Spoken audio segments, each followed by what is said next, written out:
नमस्कार, आपण पाहत आहात न्यूज स्टोरी वर्धा एडिशन। पाहूया वर्धा जिल्ह्यातील आजच्या प्रमुख बातम्या।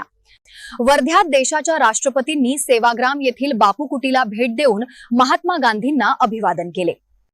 राष्ट्रपती द्रौपदी मुर्मू यांचे गुरुवारी सकाळी वायुसेनेच्या विशेष हेलिकॉप्टरने वर्ध्यात आगमन झाले। त्यांनी सेवाग्राम येथील बापू कुटीला भेट देऊन महात्मा गांधींना अभिवादन केले आणि तेथील ऐतिहासिक व्यवस्थेची माहिती घेतली। राष्ट्रपतींनी आश्रमातील प्रार्थना सभेत सहभाग घेतला, परिसरात वृक्षारोपण केले आणि स्वतः अंबर चरख्यावर बसून सूत कताईचा अनुभवही घेतला। यावेळी राज्यपाल जिष्णुदेव वर्मा, मंत्री चंद्रशेखर बावनकुळे आणि पालकमंत्री पंकज भोयर यांच्यासह प्रशासकीय अधिकारी उपस्थित होते। या दौऱ्याच्या पार्श्वभूमीवर सेवाग्राम परिसरात कडक पोलीस बंदोबस्त तैनात करण्यात आला होता। वर्ध्यात कारंजा तालुक्यातील पांजरा गोंडी येथे शेतकऱ्याचे घर भीषण आगीत जळून खाक झाले, कुटुंब उघड्यावर आले। वर्धा जिल्ह्यातील कारंजा तालुक्यातील पांजरा गोंडी गावातून एक हृदयद्रावक घटना समोर आली। शेतकरी विजय साठे यांच्या कच्च्या घराला बुधवारी दुपारी अचानक भीषण आग लागली। उन्हाची तीव्रता आणि वेगवान वाऱ्यामुळे आगीने रौद्ररूप धारण केल्याने काही मिनिटातच संपूर्ण घर जळून राख झाले। सुदैवाने घटनेच्या वेळी कुटुंबातील सदस्य घरात नसल्याने जीवितहानी टळली, मात्र घरातील धान्य, कपडे, शेतीची अवजारे आणि महत्त्वाची कागदपत्रे सर्व काही जळून खाक झाले। महसूल विभागाने घटनेचा पंचनामा केला असून सर्वस्व गमावलेले साठे कुटुंब आता प्रशासनाकडे तातडीच्या आर्थिक मदतीची मागणी करत आहे। वर्ध्यात जिल्हा परिषद इमारतीवर कोट्यावधी खर्च होऊनही कर्मचाऱ्यांना गरम पाणी पिण्याची वेळ येत असल्याने प्रशासनावर प्रश्नचिन्ह उपस्थित झाले आहे। वर्धेच्या जिल्हा परिषदेच्या नवीन आणि आलिशान इमारतीसाठी कोट्यावधी रुपये खर्च करण्यात आले, मात्र कर्मचाऱ्यांच्या मूलभूत सुविधांकडे दुर्लक्ष झाल्याचा धक्कादायक प्रकार समोर आला। पिण्याच्या पाण्यासाठी बसवलेले वॉटर टँक देखभाल अभावी बंद पडले आहेत, तर सुरू असलेल्या टँकमधून गरम पाणी येत असल्याने कर्मचाऱ्यांना मोठ्या अडचणींचा सामना करावा लागतो। या प्रकारामुळे कर्मचाऱ्यांत संताप व्यक्त होत असून प्रशासनाच्या कामकाजावर प्रश्नचिन्ह उपस्थित होत आहे।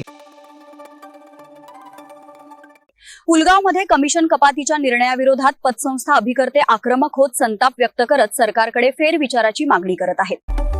सहकार मंत्रालयाने दैनिक ठेव कमिशनमध्ये 0.5% कपात करण्याचा निर्णय घेतल्याने पुलगावमधील पतसंस्था अभिकर्त्यांमध्ये संतापाची लाट उसळली। या निर्णयाच्या निषेधार्थ सर्व अभिकर्त्यांची मातृसेवा भवन येथे महत्त्वाची बैठक पार पडली। गेल्या 30 वर्षांपासून हे अभिकर्ते केवळ 3% कमिशनवर काम करत आहेत, त्यातही आता कपात केल्याने त्यांच्यावर उपासमारीची वेळ आली असल्याच्या भावना व्यक्त करण्यात आल्या। पतसंस्था वाढवण्यात मोठा वाटा असलेल्या अभिकर्त्यांवरील हा निर्णय अन्यायकारक असून सरकारने याचा फेरविचार करून न्याय द्यावा अशी मागणी आता जोर धरत आहे। वर्ध्यात पशुसंवर्धन विभागाच्या पुढाकाराने जनावरांचे स्थलांतर थांबवण्यासाठी कायमस्वरूपी उपाययोजना जाहीर। जिल्ह्यात उन्हाळ्यात निर्माण होणारी पाणी व चारा टंचाई आणि त्यातून होणारे जनावरांचे स्थलांतर थांबवण्यासाठी पशुसंवर्धन मंत्री पंकजा मुंडे यांनी कायमस्वरूपी उपाययोजनांची घोषणा केली। पशुपालकांच्या गावाजवळच पाणी व चारा उपलब्ध करून देणाऱ्या छावण्या उभारण्यावर सरकारचा भर राहणार। मुख्यमंत्री ग्रामीण पशुधन उद्योजक योजनाद्वारे ग्रामीण तरुणांना पशुपालनासाठी प्रोत्साहन दिले जाणार असून गवळऊ देशी गायीच्या संवर्धनासाठी पुढील आठवड्यात बैठक होणार आहे। देवळीतील स्टील कंपन्यांच्या प्रदूषणावर कडक कारवाईचे आश्वासन देत पशुपालन व दुग्ध व्यवसायाला चालना देण्याचा निर्धार व्यक्त करण्यात आला। वर्ध्यात नागपूर मुंबई दुरांतो एक्सप्रेस थांबू लागल्याने प्रवाशांना मोठा दिलासा मिळाला आहे। वर्धेकरांसाठी एक आनंदाची बातमी समोर आली। अनेक वर्षांची प्रतीक्षा संपवत नागपूर मुंबई दुरांतो एक्सप्रेसला वर्धा रेल्वे स्थानकावर थांबा देण्याचा निर्णय घेण्यात आला। 15 एप्रिल 2026 पासून 12,289 मुंबई नागपूर आणि 12,290 नागपूर मुंबई दुरांतो एक्सप्रेस वर्ध्यात थांबू लागली आहे।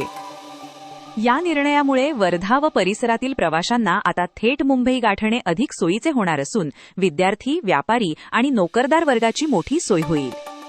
यामुळे प्रवासासाठी नागपूरला जाण्याची गरज उरणार नाही.